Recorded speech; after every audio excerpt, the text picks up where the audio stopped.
জনতা আৰু জননেতা। যিয়ে জনতাক নেতৃত্ব দিয়ে সিয়েই জননেতা, যিয়ে জনতাৰ দুখ বুজে সিয়েইতো জননেতা। জনতা আমি সকলোবোৰ, কিন্তু জননেতা কেৱল ব্যক্তি বিশেষ। ব্যক্তিগত জীৱনৰ সুখ সমৃদ্ধিৰ ঊৰ্ধত থাকি সমাজক আপোন কৰি ল'ব পৰাজনেই হৈছে জননেতা। কিন্তু দুৰ্ভাগ্যবশতঃ বৰ্তমান জননেতাসকলৰ ওচৰত সামাজিক স্বাৰ্থতকৈ আত্মস্বাৰ্থহে বেছি প্ৰাধান্য পায়। কিন্তু তাৰ মাজতো আছে এজন জননেতা, নাম ভৱেশ কলিতা।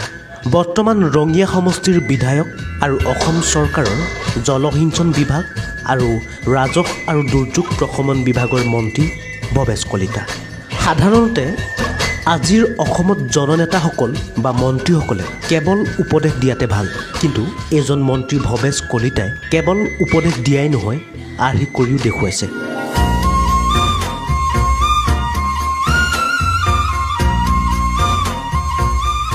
অসমৰ শেহতীয়া বান পৰিস্থিতিয়ে অসমৰ ৰাইজক দুৰ্ভোগ ভোগোৱাৰ সময়তে এই মন্ত্ৰীগৰাকীয়ে দিন ৰাতি একাকাৰ কৰি অহৰহ ৰাইজৰ কাষত থিয় দিয়া দৃশ্য আমি দেখি আহিছোঁ। কিন্তু এইগৰাকী মন্ত্ৰীয়ে এইবাৰ নিজেই পথাৰত নামি ল'লে এক নতুন পদক্ষেপ। কিয়নো অসম ঘাইকৈ কৃষিৰ ওপৰত নিৰ্ভৰশীল, কিন্তু শেহতীয়া বানে সমগ্ৰ ৰাজ্যখনৰ বহু হেজাৰ হেক্টৰ কৃষিভূমি অনিষ্ট কৰিলে আৰু তাৰে ফলত ভৱিষ্যতে অসমত আহিবলগীয়া দুৰ্ভিক্ষৰ প্ৰতি নজৰ ৰাখি এজন মন্ত্ৰীয়ে কৃষকক কঠীয়া যোগান ধৰিব পৰাকৈ প্ৰায় 40 কুইণ্টেল ধানৰ কঠীয়া সিঁচাৰ ব্যৱস্থা কৰে। আৰু এই কঠীয়া নিৰ্দিষ্ট সময়ত 1000 বিঘা খেতিত ভৰিব পৰা হ'ব বুলি মন্ত্ৰীগৰাকীয়ে জানিবলৈ দিয়ে।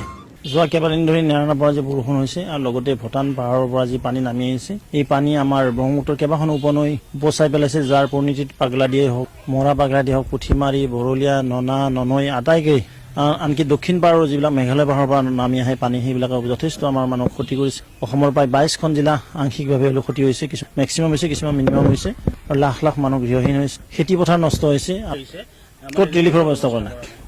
কোনটো শিবিৰত বানে গৈছে মই ইমিডিয়েট ডিচিক কৈ দিম, আৰু যি চাৰ্কল অফিচাৰ, কোন চাৰ্কল পৰব এইটো বানে গৈছে চাৰ্কল অফিচাৰক কম, ইয়াৰ যি লট মণ্ডল আছে সেই কনচাৰ্ণ এৰিয়া তেওঁলোকে এছেছমেণ্ট কৰি দিয়ক। তাত পুৰুষ, মহিলা, বাচ্চা, পশুধন বা আদি কৰি যিখিনি আছে গোটেইখিনি এটা এছেছমেণ্ট দিলে ইমিডিয়েট পাব তাত ৰিলিফ। কাৰণ ৰিলিফ মেটেৰিয়েল আমাৰ চৰকাৰৰ যথেষ্ট পৰিমাণে আছে আৰু যথেষ্ট পৰিমাণে আমি দিও আছো। আমি ৰেস্কিউ অভিযান লগাই দিছোঁ। আমাৰ NDRF, SDRF বাহিনী, নৌ বাহিনী, বোমাৰু যিসকলে ডুবি পানীত মানে উদ্ধাৰ কৰিব পাৰে, সেইসকল ফিল্ডতে আছে।